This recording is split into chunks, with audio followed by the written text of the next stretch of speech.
Okay, you're live on Instagram. I mean, sorry, YouTube. Alright, YouTube. And Instagram is live? You have 20%, yo. It's okay. Okay. We'll figure Yeah. it out. Yes. Why did it go off? Because we had troubleshooting, guys. Troubleshooting. Alright, guys. Today we're going to go over something really important. It's a video I've wanted to do for a long time, and it's how to set up your nasty little feeder crickets or your roaches or whatever you're going to feed to your geckos or your other lizards. Okay? So, first things first. This thing was actually a little dirty, so I'm just going to clean it before we actually set up the crickets in here. But you can ask me any questions you want, and I will answer them. What's wrong, camera girl? Nothing. Alright, so the best thing to use to clean anything reptile related, because it's going to disinfect and it's not going to kill any of your animals, is chlorhexidine. You can find this, I think, at Amazon. You can also get it like at like your local vet. I don't know if they sell this to like random people, but this is the best thing to use for cleaning. So what I do is I'll just give it a good spray. Then I'll use something to scrub it down with a little bit. Okay. This is usually what she does, but you know, us celebrities can't be scrubbing what's it called, cricket cages anymore. I'm only teasing. Alright, so you give it a good scrub. Crickets are really nasty creatures, so you don't want to like get their enclosure too dirty. You want to make sure that it's clean, and that you know, it's important that your crickets are clean, because that's what your lizards are gonna eat. Okay, so you scrub it. I'm gonna rinse it out.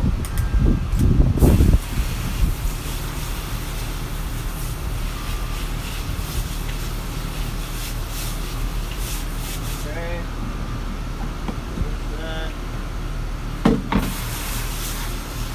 Any questions? What are your views on Madagascan hisser as feeder insects? The you know, honestly, I don't know too much about the Madagascan hissing roaches. I do know that the dubia roaches and the discoid roaches are probably the best. They're not as, you know, noisy as crickets. They're not as a pain in the ass as crickets. So those are probably the best feeders to use. And they do get a little bit bigger. They do hold a little bit more, like, I would say, like protein. So it's definitely, if you can feed roaches and you're not terrified of them, by all means feed them. Okay. So I'm just drying this out. Basically, I don't want to give the crickets like a humid enclosure. I want to keep them dry as I can. This is by the way, this is what I use for a cricket box, okay? It's just like a plastic container, like a storage container. It's, you know, why this is so good is because it's easy to clean, it's lightweight, and the crickets can't climb this, okay? There are some that you can climb, but you know, if it's smooth like this, most of the time they can't climb. They can't climb the, what's it called, sides. Okay. Where do you buy your metal vents at? My what? Metal vents. Oh, these? I actually bought this enclosure with this vent already, but I know you could get them like, I forgot the website name, but it was something called like metalvents.com. There's an ant on you. Yeah, I know. That's what I was trying to like get. I was like kept blowing on it. Okay. Okay. So yeah, I'm just gonna dry this off good. It's pretty. Has anyone produced an albino created gecko yet? Crested gecko? No. There hasn't been any albino crested geckos yet. There hasn't been any albino New Caledonian geckos yet. I know the person who hits that, you know, and makes the albino is gonna have the first stand ever, and it's gonna be a very rare animal. I don't know if crested geckos are even gonna be able to produce albinos anytime soon, but for sure, you know, for sure it would be really exciting. Alright, so get your box of crickets. You know, if you're getting crickets, let's say you buy crickets from your local reptile show or what's it called, reptile store. What you could do to make sure the crickets are not dead inside the box is you kind of like give it a shake, you know, make sure that in this vent, usually if there's a bunch of dead crickets, you're gonna see them all across this vent. So what I do is I put the box on its side, I give it like a good shake. That way all the dead crickets, if there were any, they would go all the way down here. And looks like there's a bunch of live crickets, so that is not bad. So I'm gonna open this box now.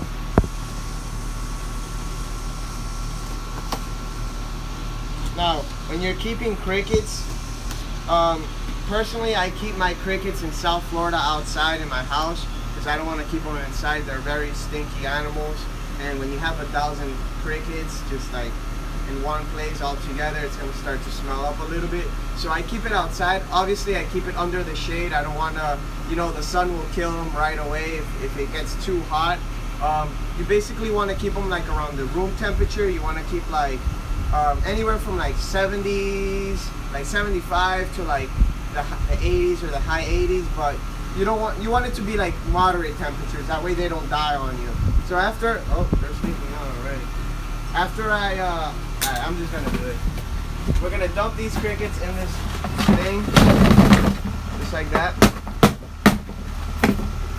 That way you get all the crickets there. And if you want to take a look at that, this is what we have to deal with as lizard people, okay? Weird, freaky lizard people. So that's what we have to deal with. Once I have all the crickets in here, you can add egg crates. What I also like to do is from like the paper towel rolls, I'll put one of these in there. This is just gonna, the crickets are gonna go in there, they're gonna hide in there. Then you can grab like a cup or like a, you know, like a bag, and you could just empty out the crickets in the bag or the cup, and then, you know, you can shake your crickets up with some calcium or vitamins, you know, all that good stuff. So I'll give them usually like an extra egg crate or two, just so they're, just so they have somewhere to climb on, and so they're not all bunched up together. And if they want to eat, what I usually do is I'll put food on these egg crates. What I use to gut load the crickets is, you know, the carrots. I use kale, collard greens, turnip greens. That's usually the best feeders for these animals. You don't want to be feeding like just potatoes or always like iceberg lettuce. That is not very nutritionally, that's not going to be very good nutritionally speaking to your crickets, because they just, those like the iceberg lettuce, the potatoes, things like that, they don't have a lot of nutrients, and they're not going to be transferred over to your, you know, whatever you're feeding, whether it's a gecko or a bearded dragon or a leopard gecko, whatever you're feeding. You want to make sure it's getting the best quality ingredients, like us humans would say. And yeah, so that's how you keep your crickets. Sometimes what I like to do is I'll put like newspaper at the bottom. That way it just makes it a little bit easier to clean. But these crickets I'll feed off like in 2 days, you know, 1,000 crickets. You can buy these boxes of 1,000 crickets. There's a couple different like retailers that will sell them to you online, and they'll ship it to you. So if you have a lot of geckos, you want to get 1,000 cricket boxes. Can leopard geckos live on mealworms and crickets? Yes, absolutely. There are people, some of the best breeders in the world keep leopard geckos strictly on mealworms. But yeah, mealworms and crickets, that's all they need. Obviously, if you're gut loading them, then that's best. Where do you get your crickets from? I get them from a local reptile store that's close to me. Underground Reptiles. Would you ever breed snakes or other animals? Yes, I absolutely want to. I breed different kinds of lizards. I specialize in like the geckos, the crested, the gargoyle, and some of those geckos. But I also breed other lizards, bearded dragons, and different types of reptiles that's coming in the future. Eat a cricket.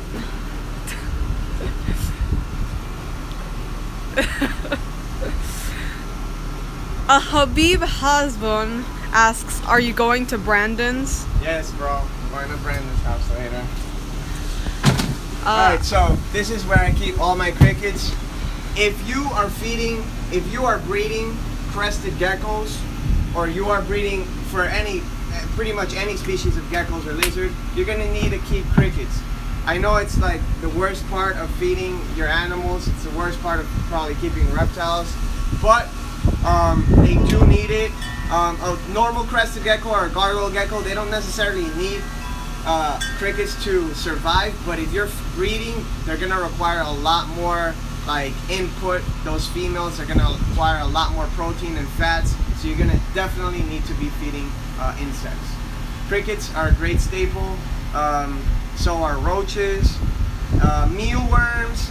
They like crested geckos, gargoyle geckos. They don't really eat them too much because they're attracted to the movement. Some of the other feeders like hornworms or calci worms, all these types are good to feed to your lizards. But as a staple, I would stick to crickets or roaches. Hit me with your best question. Is it okay to keep a bearded on paper towel? Absolutely. When they're small, I keep them on paper towels because it's just a lot easier to clean. I don't like the sand too much. Sometimes I've heard of people getting impaction problems from them. So I don't like the sand too much, but paper towel is perfectly fine for the babies. For the adults, I would use something a little, thicker, maybe like a newspaper or like brown paper, because their poop is a lot bigger and it's gonna just stink up the whole place and just make the whole paper towel dirty. So you want something a little thicker. Have you tried Pangaea CGD that's specifically made for breeding? Yes, I have. That's what I feed to all my geckos. It's specifically made for breeding. I think they just added a little bit more calcium and they changed the source of protein. But if you want my opinion, you want to feed. If you're breeding, you want to feed Pangaea and you also want to feed Rapashi. Don't just stick to one, because there are things that one lacks and that the other makes up for. And it's always good to have variety, because variety is the key of life. Can you feed superworms to crested? Yes, you can. Again, I think somebody asked this last time. You can feed superworms to cresteds, but they're not the best feeder. The reason being is because they are really hard. They have a hard exoskeleton and they have, they'll bite. So if like the crested bites the back end of the superworm and the superworm turns around and it could turn around and bite the eye or whatever. So it's not the best feeder, but you could absolutely feed superworms to crested geckos. It's not something I would recommend though. Do you use any specific vitamins for the Leos? Yes, what I use is the Rapashi Super Cal or Vitamin Plus. I forgot what it's called, guys, but it's the jar with the leopard gecko phase in the front. That has all your calcium, your D3, and all the vitamins that they need. So that's what I use for the leopard geckos. What morphs create a red Harlequin? A red Harlequin can be created from a patternless red and the normal Harlequin, or two red Harlequins, or like a red pinstripe and a red patternless, or a red patternless and a normal pinstripe. There's a couple different ways to making a red Harlequin, but the red Harlequins, like, just because there are two red Harlequins, it doesn't mean they are the same like quality or value. Some might be nicer than others. So it's like when it comes to breeding something like that, like a red Harlequin, you really want to like refine and just breed like the best with the best with the best. That way you get the nicest offspring possible. What are the best hides for cresties? the best hides. You could use like, I actually love to use egg crates, you know, because you could break this down, you could fold it up and stuff and make, you know, you could, they can hide in between the egg crates when they're stacked. You could also use like, what's it called? Like the little, when you, the egg cartons, they have the top part of the egg carton, you could cut it in half and use like, it makes like a perfect little hide. Now if you want like a fancy hide, you can get a bunch of things. You can get some, you know, I know in the reptile stores they usually sell like that coconut, that's like a half a coconut with a little hide inside, things like that. There's no really like a best hide for a crested. Just give them a lot of places that they can like sneak into and they're gonna feel, you know, comfortable. Can I feed baby geckos to my gargoyle? Yes, you can. Obviously, if you're feeding baby geckos to your gargoyle, you wanna probably get some feeder geckos. I wouldn't feed like a crested, or just because it's, you know, it's more valuable, I guess. Obviously, the gargoyles are very cannibalistic. They do eat geckos, and anything small they'll eat. So all my stillborns, the babies that hatch and they don't make it, or the babies that die in the egg, I cut the egg open and I feed that off to my gargoyles. I'm actually gonna post a video on that on YouTube pretty soon, so I'll let you guys know about that. How often can you Hey, feed? read more YouTube comments. There aren't that many. Hold on. All right. They're just like saying stuff. Do crested geckos like cockroaches? Yes, they do. They like anything that moves. Can you feed crickets CGD? Oh yeah, absolutely. What I used to do for some time is like the leftover crested gecko diet or the Pangaea, all that leftover stuff from all my geckos, I used to give it to my crickets or to my roaches, and that would be like, I'm kind of like gut loading and not wasting the crested gecko diet at the same time, so it's really good. You can absolutely do that. But I would still vary the diet with vegetables and things like that. You have very bad connection on YouTube. Oh, It glitched for like 2 minutes, apparently. I'm sorry, guys. Super sorry. How can I get my gargoyles to start eating crickets? Okay, man, I gotta make a video on this. Everybody always asks me this question. So, for any gecko, like a crested gecko, you know, gargoyle, whatever, like lychee, whatever, any gecko that doesn't want to eat crickets, what you could try is, you could grab a cricket, you break the cricket's head off. Let's do this right now, actually.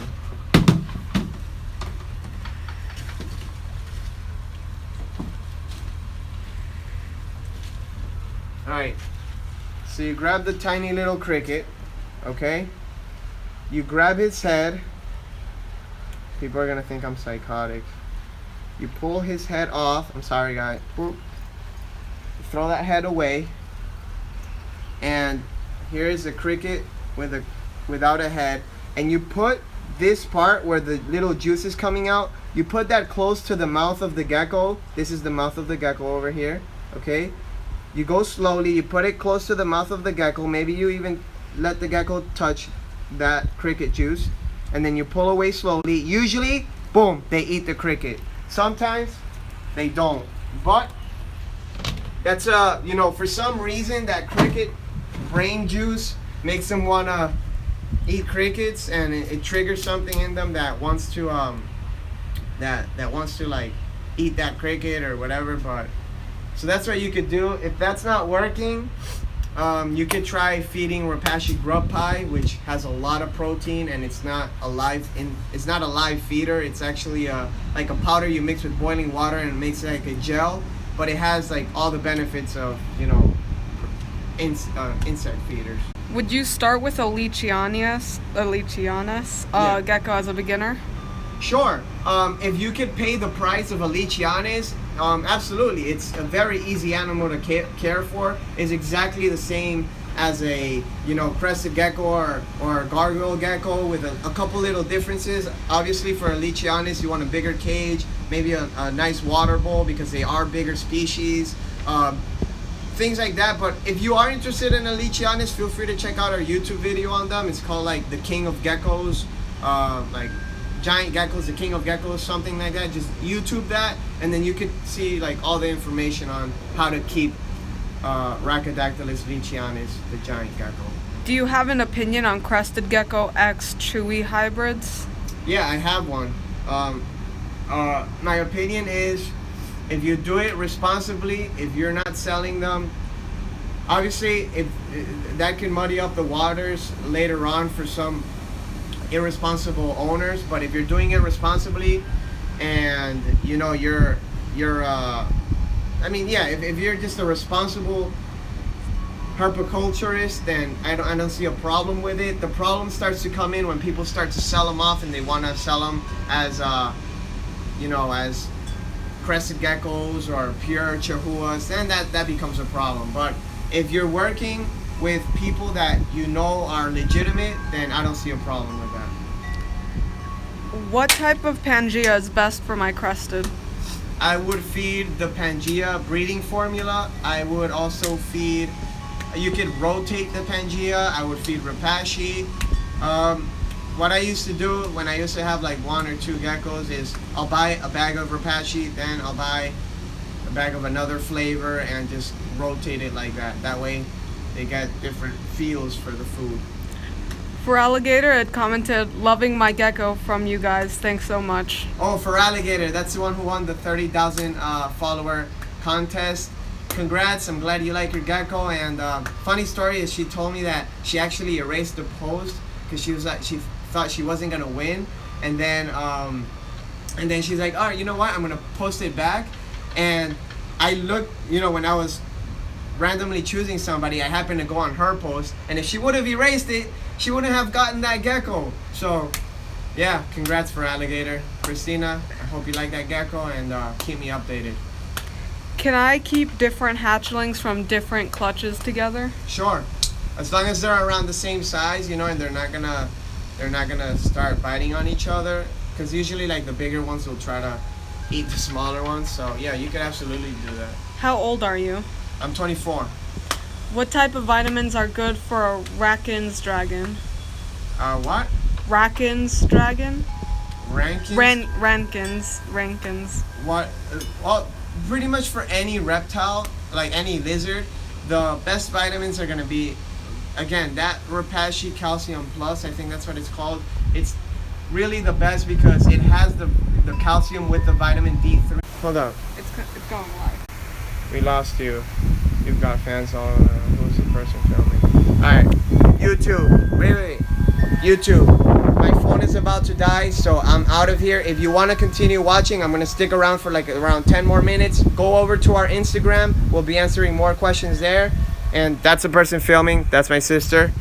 Alright. Say hi. Hello. Alright, so I'll see you guys later. Thanks for watching.